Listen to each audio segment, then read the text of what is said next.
Welcome all to the 2025 Product Leader Summit Virtual Speaker Series. I see a lot of faces that I've seen before, a couple of new faces here as well.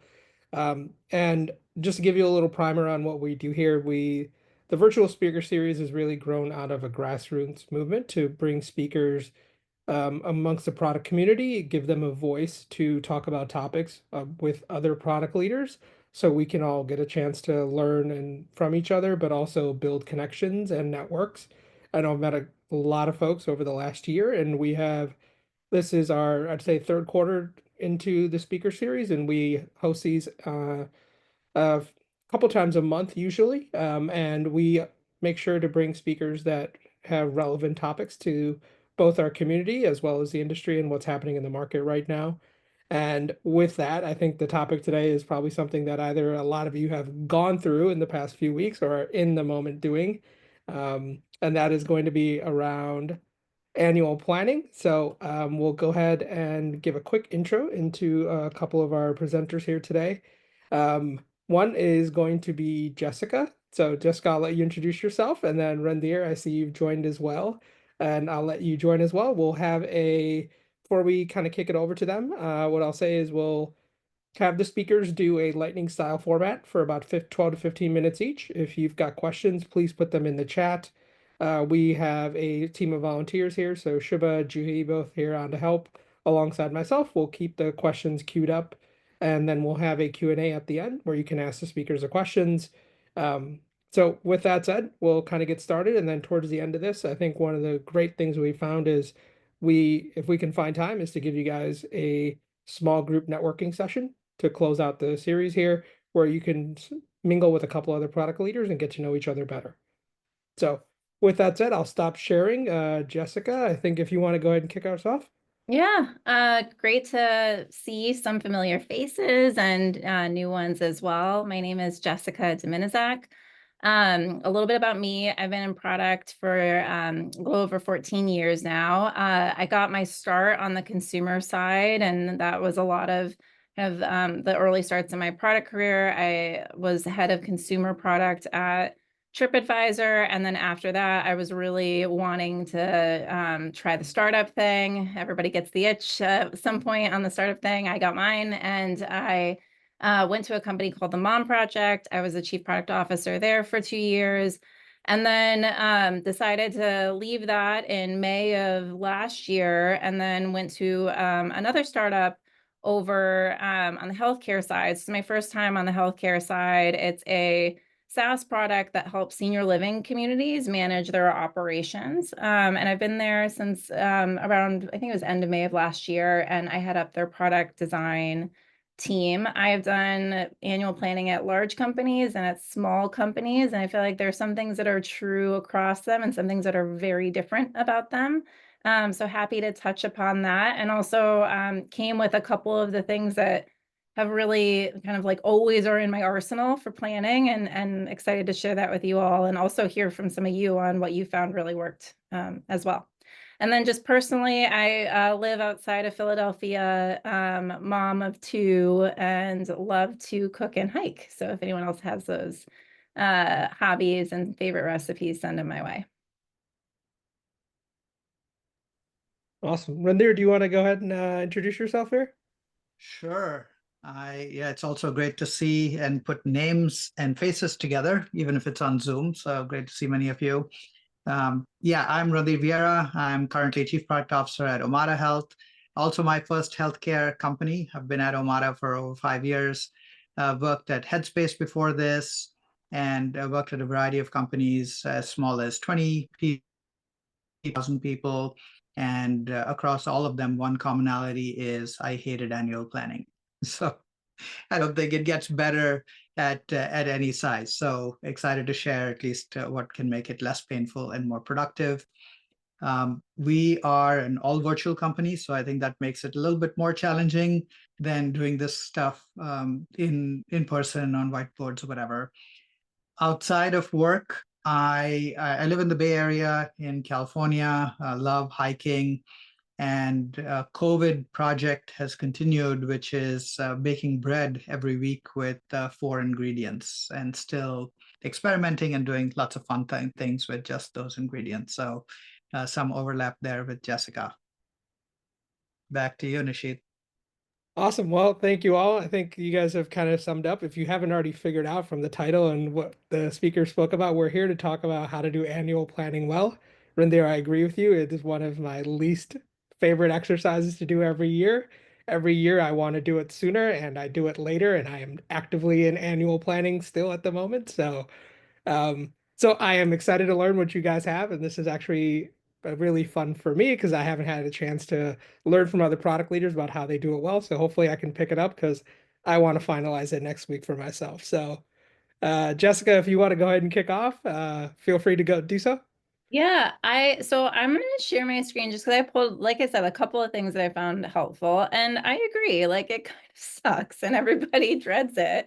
But you absolutely must do it because it'll bite you if you don't. But I feel like the tension is always like how much to do and how much to plan. And I think there is like a very large cultural part of it too, based on how your founder, your CEO works. And so like there are a lot of exceptions probably to what I'll share, but the things that I found that have been helpful along the way, I'll just kind of quickly tour you through. And like, please just stop me and ask questions. Don't feel like you have to wait to the end. Can you guys see this? Yep. Okay, cool. I just want to hold the chat over here. Okay, great. Okay, the first is like I start, so I'm on the other side of planning now, but one of the things that I've found helpful in just kicking it off before going too deep is a couple of like pretty high level questions with the different teams. So I have a couple of squads that report into me, and a couple of different stakeholders who have quite a large impact on what it is we're trying to accomplish for the year. And one of the things that I've found helpful and a little bit like disarming is to start with some just questions and reflection for 2024. We asked ourselves, what was the most challenging thing about last year? Like what made the job hard? What was difficult for us to do? And we try to, this is just a screenshot of Miro, but like we try to like group things into things that are more about structurally how we're organized as an org, or maybe how we're set up in terms of how we do things that are a little bit more oriented towards maybe the technical, like it has to do with the product, or it has to do with tech stack, or it has to do with more of the kind of technical underpinnings of why the year was hard. And then there are also things that are a bit more cultural. And I think it's like important to capture all three because while the roadmap in itself, like you've got to have the tactical stuff that you're going to, or the features and the things that you're going to ship and release. A lot of what can impact your ability to do so and do it well are some of these other things like the structural and the cultural elements. And so I'll go around and, we had some conversations directly with the engineering team as it related to the platform. We did this with, for example, our integrations team, our client success team. And so we went through a bit of this exercise of just gathering. And then, of course, the other kind of really big part of gathering input ahead of time that I found really helpful has been a bit of a conversation with my CEO or my stakeholders as it relates to where we are from the product life cycle. So I've found, especially as it relates to startup world, that in particular, having some conversation and alignment around how much time we're spending in each of the different kind of stages of the product or the investments of the product can be really helpful. And so I got this from Prodify.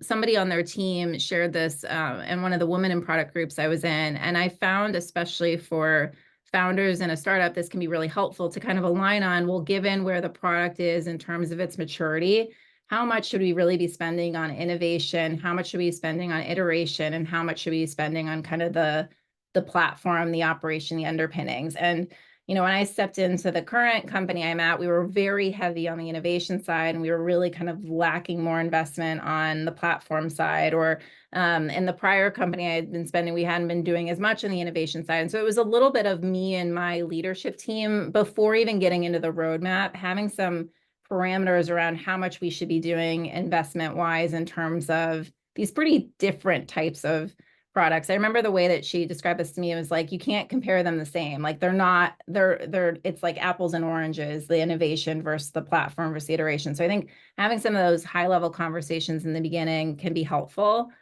So I've often turned to this. Another thing that I've tried to do is just kind of outline expectations on how it all ladders up and down. And so I oftentimes will start with, well, what are the business insights we have from the year, or what are the business outcomes we're trying to move as it relates to the org, or maybe certain business lines of the organization. So like starting with some of those objectives and then trying to take that down to, well, what does it mean then for the product to have impact against those objectives? And so the framework I use, if others have heard of it, is the North Star framework.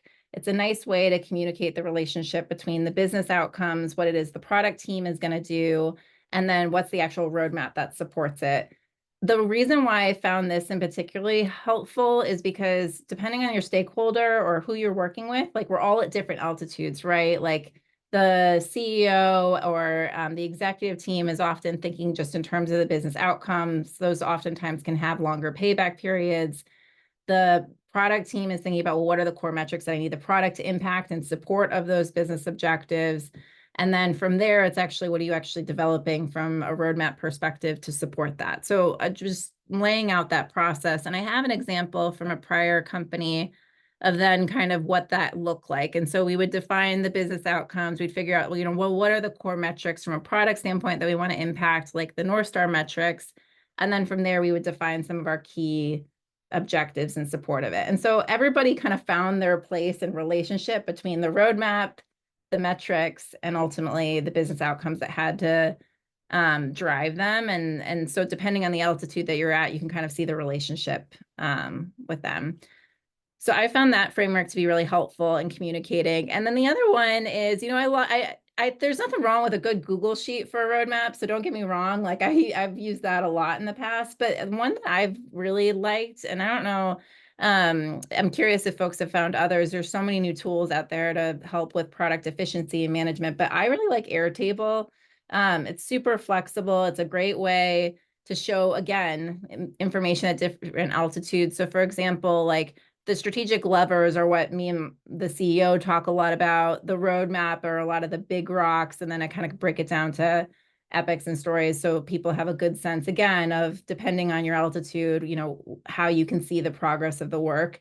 I've never, ever been able to make Jira work for me in a way that it communicates the roadmap. And so this just gives me a nice layer on top of it. And there are integrations you can do with Jira too. So yeah, I'm curious if other folks have found other tools to be helpful, but this one's worked pretty well for me. So those are some of my, if I think of the short list of things that have always worked, those are some of the ones that are the tools in my tool belt. But I'd love to hear from others if there are things that they found to be really kind of useful and tried and true in the road mapping process. That's what I got. Awesome, thank you. Yeah, I've tried Airtable. I think the last one we took it to a completely whole different extreme where it was individual story level, and it was we connected it to Jira to obviously make it easy, but it was just extremely hard to read. So I never extracted out to that altitude where I thought it was useful from a strategic level. So I'm glad you found a way to do it. So no, the first time I used Airtable, I absolutely did the same thing. I was doing it at TripAdvisor. We had it across the entire consumer group, and you could not make sense of that thing. So I also think it kind of depends on size. And I do think the biggest thing is more about how do you efficiently kind of report out from the epics, right? That's what they're often really wanting to know is when's it going to be done, or how far along are you? Or and so the fact that it's got that tie-in to that, but you can also kind of write your narrative on top, I found to work. But you have to be careful because if you go too deep in the weeds, you're back into Jira. You're basically replicating.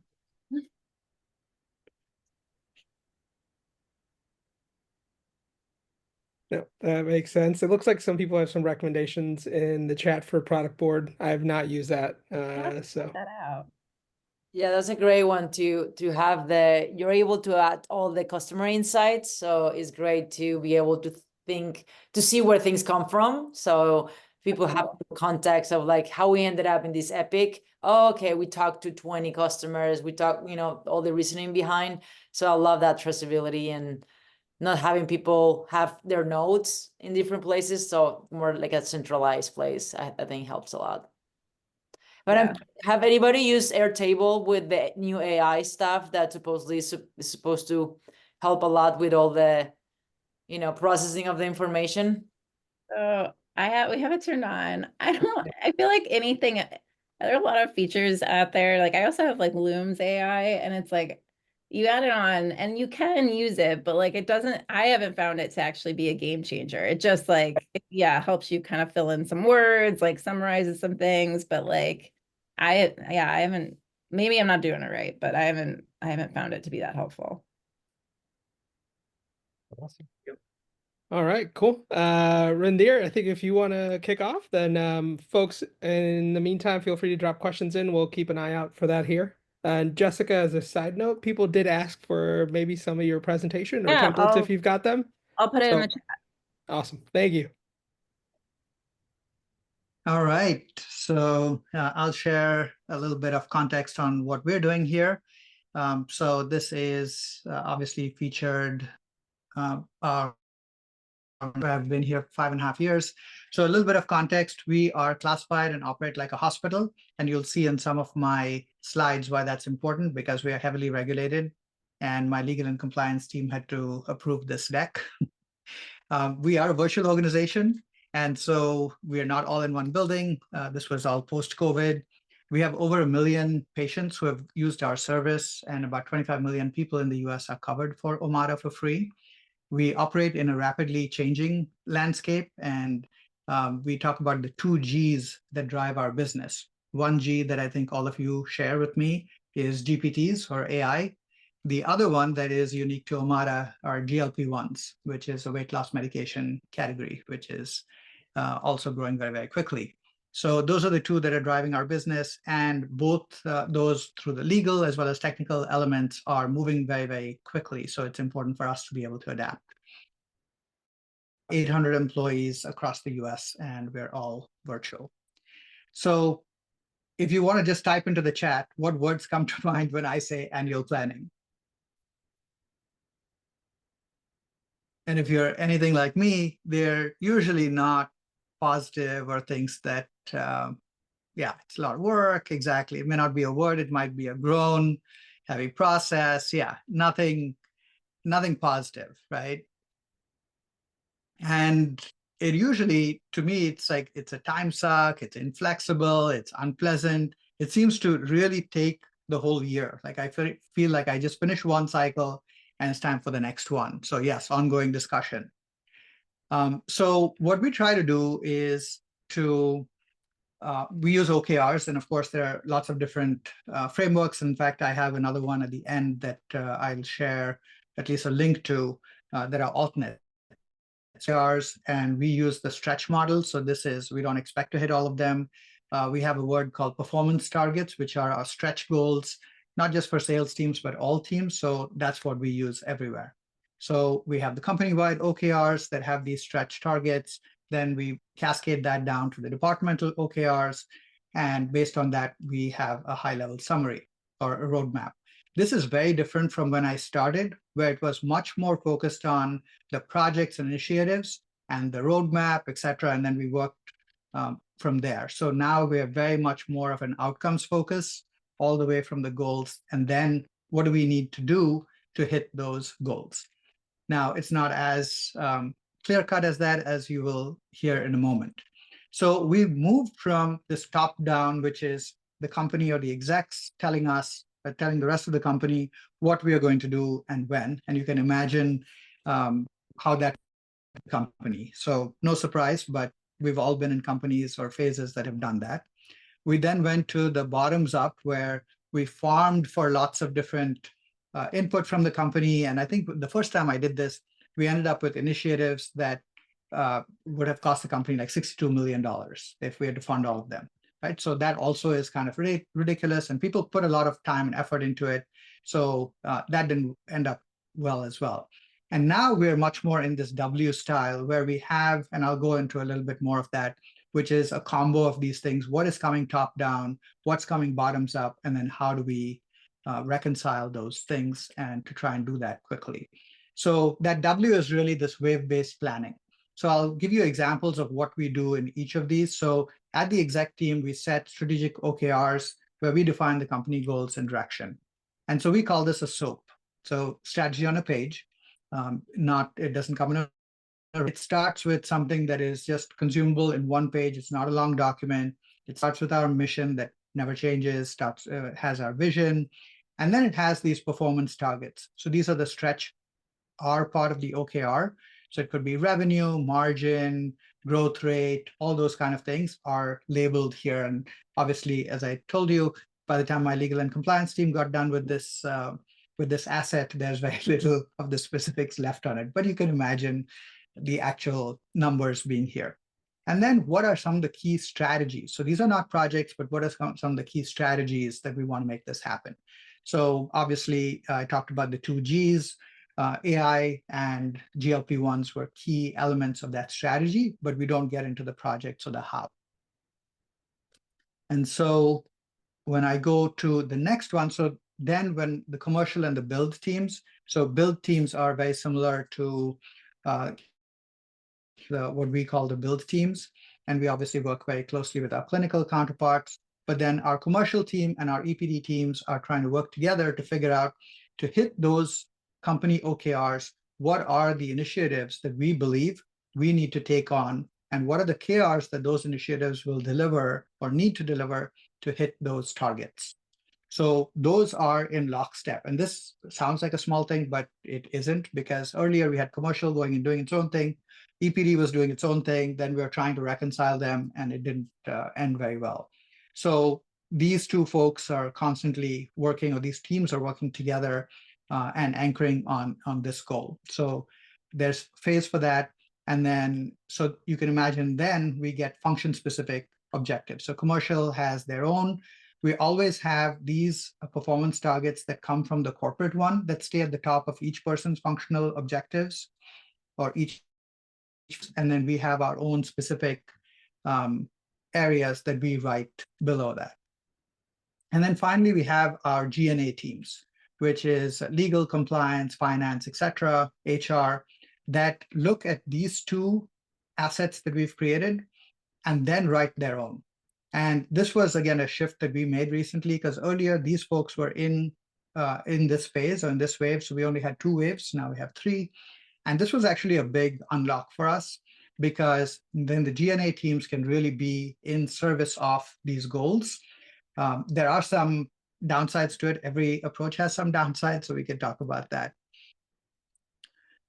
So then they come back with their function-specific objectives. And then we have a grand reconciling at the top, which is the last part of the W, which is reviewing as a leadership team or executive team all of these different function-specific objectives, making sure that on one it doesn't have dependencies on the other, or if they do have dependencies, that they're locked in. So it's that's a full day process, but really helps to make sure that teams are either committing to things that they have the backup for, or they're not committing to them. So what are the benefits of it? It leads to focused discussions. So we have specific areas, we have prioritization, we have clarity, and the cross-functional alignment. Otherwise, everyone was running around with their own puzzle pieces, and they just didn't fit, and it was frustrating all around for the whole year. My reflections are we've made great strides, but it's not perfect. It's something that we continue to iterate on. It still takes too darn long, according to me, and we have to get a little bit more efficient. I'll put a link to this for those of you who follow Shishir from Coda and Yuki from Figma. They did a great presentation at Config last year on annual planning. And the aspiration that they have is that we should take only about 10% of time to plan. So if you're planning for the year, it should take no more than 5 weeks. Sadly, we are not at that target, but it was inspiring to know that that's the target. And then this was another approach that I liked from Reforge called NCT, or Narrative, Commitment, and Tasks, which is different from OKRs, but Not one that we use, but I think still fascinating to see. So with that, I think I'm at the end. Yeah, I'm at the end of my sharing. So open for questions. Oh, by the way, we talked about product board, etc. We are very old school, so we just do everything in Google Sheets, which has its pros and a lot of cons, as you can imagine. Yeah, I'm a Google Sheeter here too, so I'm with you. And we've got a couple. Randhir, I don't know if, since you have to pass by your legal team to show that deck, but people would love to get your deck if possible. So if you could link it, that'd be awesome. Okay, cool. I think we've got a couple different things here. There's a question that came in from Chris. So Chris, if you're still on, do you want to ask live? Uh, yeah, sure. I think everyone else around me is on headphones. That W shape, that top down, back and forth. I've been in those situations before where, like ICs are trying to process what leadership has provided, but then they start to overlap. They start to talk over to each other, and it becomes hard for the ICs to like stay on top. Like, how have you managed that to respect the time for each phase? And when you say ICs, you're talking about individual contributors? Yeah. Yeah. So I think it's an unfair fight to have ICs try to deal with execs. Is to make sure that the execs are having their toe-to-toe or whatever their situation to resolve that friction at the executive level, which is at the top of the W. And then the ICs are really talking about strategies, etc. within. Now, the ICs or teams might come back with, you're asking us to do these 3 things, but we only have the resources to do 2. Which 2 of those do you want? And that's part of that W, but it's really coming from this approach of, if that's the goal, here's what we would recommend. We can't do all of them. Here's what we would recommend we do, but you can make the call. And in some cases, we've made the call for one or the other, or additional resources, etc. That requires a lot of maturity and respect within Yeah, the exec team to totally. battle that out without, because like I think the challenge that I've seen before is that, like, especially when you have multiple lines of businesses, execs will continue that conversation. And as like people are trying to build the bottoms up, things have shifted at the top that suddenly just wipes everything out. So it's that's a huge thing, that you have that executive respect for each other and that maintenance of that. Absolutely, Chris. I think it's sometimes good to be at these forums and realize that, these are the things that we should be appreciative of, and I am. And as I mentioned about those 2 GPTs, right? This GLP-1 thing just like literally came like a wave as an opportunity. And to take that opportunity, we had to not do a bunch of other things that we thought we would do. And that happened mid-year. So yes, you have a plan, and then you get punched, right? Or you get, actually, this was a positive opportunity, but it completely changed the plan as well. So it requires that maturity on all sides to say it's not an and. We can't do this big thing and do everything we committed to with the same resources. But here's what we're thoughtfully going to do and not do. Thank you. Awesome. Cool. And if there's any other questions in the audience, I've certainly got a couple questions since I'm in the midst of planning that I'd love to get feedback on, but I'll give it to the audience if there's any questions here. Someone wants to speak?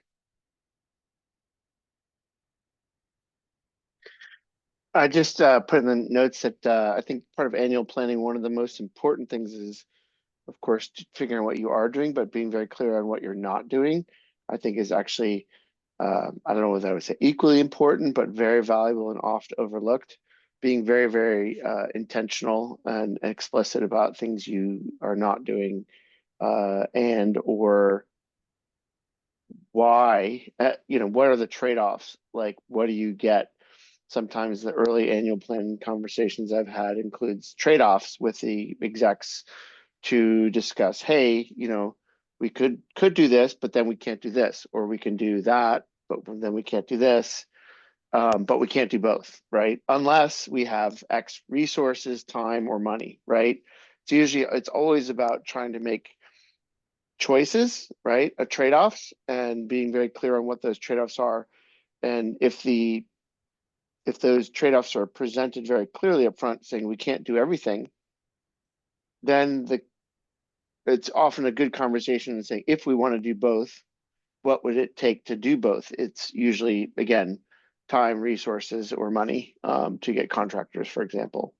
And then that framing that conversation in that way is usually very fruitful, because then everyone's clear on what's not happening next year, so that there's no delusion that you're going to get this and the things that you know as a team that you can't execute on.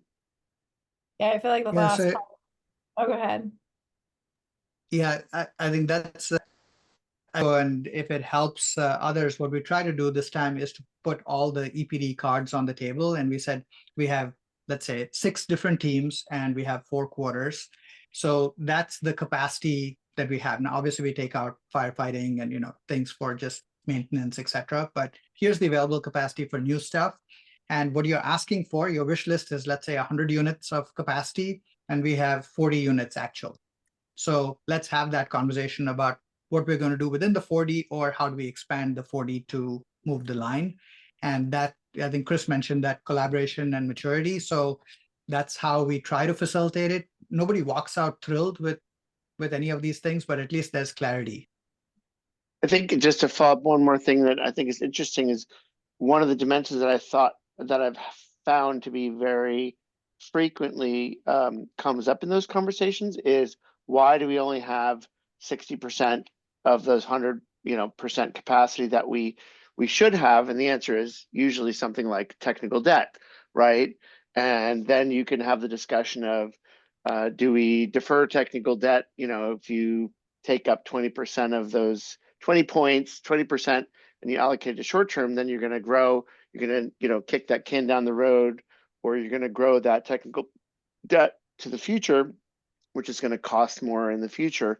And again, it really pulls out those conversations that are really important to have. Yeah, I totally agree. And I think that's where like having some of the historicals, we had a very similar conversation. We were looking at our integration roadmap this year, and there was definitely the conversation, why can't we do more? Well, it's like, well, let's look at our historicals. How many of these have we gotten done quarter over quarter? Like, we got to live in the data too. Yeah, couldn't agree more. It looks like we've got Natalie's got a couple. Natalie, do you want to come out and ask your question live?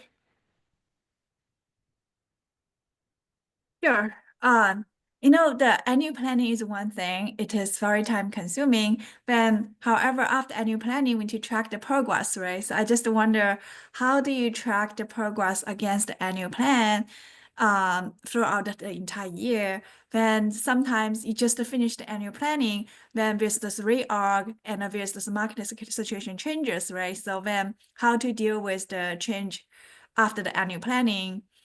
Then my other question is really based on your experience, what's the delta between what you've planned and what the team have actually delivered by the end of the year? So what is acceptable delta? I feel like there's so many good questions in all of that. I feel maybe we go like piece by piece. In terms of tracking the progress, that's why I shared the Airtable, is because like that is a bit of how we, and like especially at the altitude, right? Like I don't go through the epics or the stories. I go through more of the roadmap points as it relates to the leadership team. But I as the product lead, look down and look at how we're tracking against something epic. So that's how I've tracked where we are from the year, and it helps bring up the conversation to the point on trade-offs and things that you're not going to do, as how we're tracking what adjustments we might need to make or trade-offs based on how we're going. I also feel like part of this, as it relates to some of your next questions around the delta between the plan, that's why I think we all strive to plan a little bit less and have it take a little bit less effort, because we all know, especially in the pace of tech, things are going to change. The roadmap is going to change. And so I think like one of the things I've strived to do in knowing that is trying to focus on what are the big rocks that we know are not going to change, and really focus the effort there and leave some room for the things that are going to move and adjust between them. I also try to have a lot of confidence in my first half and leave a lot more up to change in the second. And to the point on quarterly planning, like I feel pretty confident about my Q1, but like I've got room for like adjustments in the Q2 and such.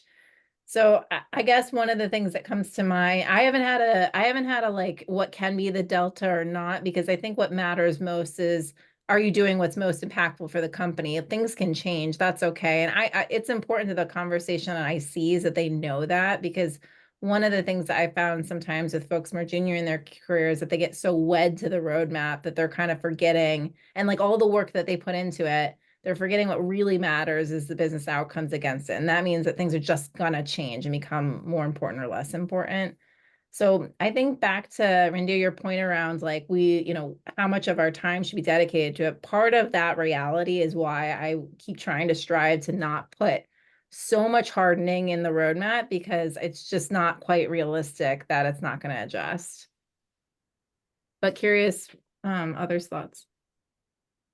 Yeah, I told you we use Google Sheets, so you can imagine all those bullet points that I had that have the specific KR for each thing. That all goes into a Google Sheet, and then every month the teams review it, and every quarter we do a quarterly business review where the exec team goes through it with each team, and we obviously focus on the reds or yellows. There are things that change. There was a time when we had some technical issues, and so we needed to revamp the strategy there. We talked about some of the new opportunities coming up that caused us to change, but at least it's very deliberate and we're clear about what we're now going to be doing and now also not going to be doing, versus somebody hanging on to an old version of the plan that isn't our current reality. Awesome. I've got one question. I would say, what's one unconventional mindset that you've used in annual planning that you thought had like a good impact to the process? Because I've tried to follow everything that's been conventional, and like it still leads to the same pitfalls. And I'm wondering if anyone's come across anything, even if it was small enough, like unconventional, that helped in some manner. It's actually Shuba. You asked me this question. You told me this. What was the question you told me that I thought it was so good? It was, oh, help me. It was about kind of trying to drive the innovation question. And it's like, it's on the tip of my tongue. Do you remember? Now, I've It asked was you a lot something of you- questions, Jessica. So, It's true. uh, We were talking about innovation because I was looking at AI in our product and trying to think about what we should be investing there. And you had this question that somebody had told you in your career too, that was trying to really get you to think like down the line, that made you not focus so much on the near-term details, but like really took you. Do you know what I'm talking about? yes, I think I know what you're talking about. It was something about what if your product did not exist? Or what if it was completely, transformed with AI? Like, what would that world actually look like? Was it that, Jessica, does that ring with you or? We're close. I Okay, gotta all think right. about it, but it was something along the lines of like, yeah, imagine if, because you're so oftentimes focused on your core I got it.